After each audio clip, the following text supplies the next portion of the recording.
बहू, तुम्हारे घर में होगा रिवाज रात रात भर बाहर घूमने का। हमारे यहाँ नहीं है। हमारे यहाँ 8 बजे के बाद कोई बाहर नहीं जाता, गायत्री ने अपनी नवविवाहिता बहू पाखी से कहा।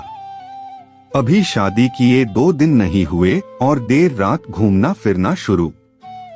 सुन, ये छिछोरी हरकतें यहाँ नहीं चलेंगी। गायत्री बोली। पर मम्मा ऑफिस के काम में उलझ गई। कल विदेश से क्लाइंट आ रहे हैं, ना तो उनके रहने के बंदोबस्त के लिए होटल का इंतजाम कर रहे थे हम। सारी जिम्मेदारी सर ने मुझे दी है, इसलिए आने में देर हो गई।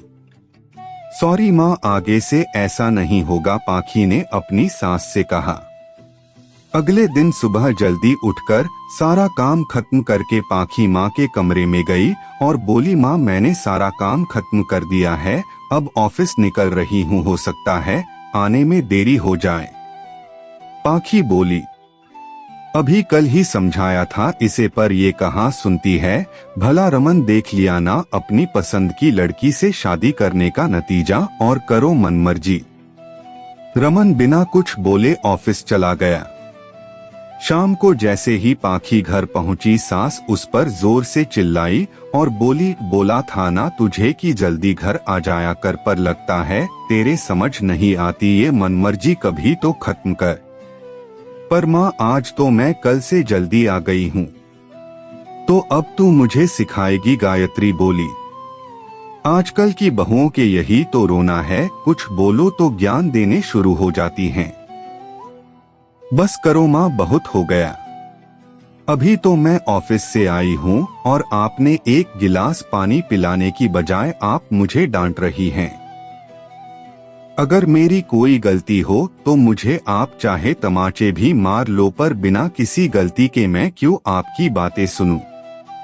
और माँ जी, ये जो आपकी घर आने वाली बात है, ये सिर्फ मेरे लिए ही है कि रमन और गायू के लिए भी है। वो चाहे कितनी देर बाहर रहे, आप कभी कोई सवाल नहीं करती और न ही फोन करती हैं कि कहीं वो डिस्टर्ब ना हो जाएं।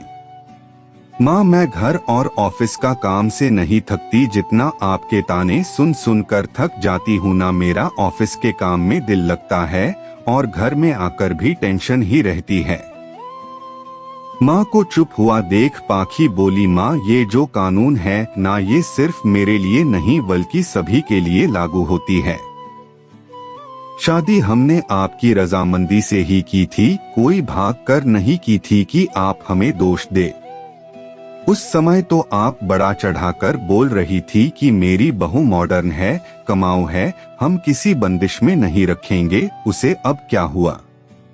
माँ, अगर आपका साथ मिलेगा तो हमारी जिंदगी सुकून से कटेगी, और ऐसा ही व्यवहार रहा तो इस चिकचिक में मेरा दम घुट जाएगा। बस यही वजह होती है कि बहुएं संयुक्त परिवार में न रहकर अकेला रहना पसंद करती हैं, और वो माँ बाप से बेटे को अलग करने वाली बुरी बहू बन जाती है। माँ, अब निर्भर आप पर करता है, आप हमारे रिश्ते को किस नजर से देखना चाहेंगे, सास बहू की नजर से या माँ बेटी की नजर से। इतना कहकर पाखी अपने कमरे में चली गई। अगले दिन बिना किसी रोक टोक के गायत्री ने पाखी को मुस्कुराते हुए ऑफिस भेजा। अब पाखी को ताना देने की वजह खत्म हो गई थी और पाखी भी पूरी शिद्दत के साथ अपनी जिम्मेदारी निभाने वाली थी। आपकी क्या राय है? कमेंट करके जरूर बताएं, और साथ ही मेरे अन्य कहानी को पढ़ने के लिए चैनल को सब्सक्राइब कर लें।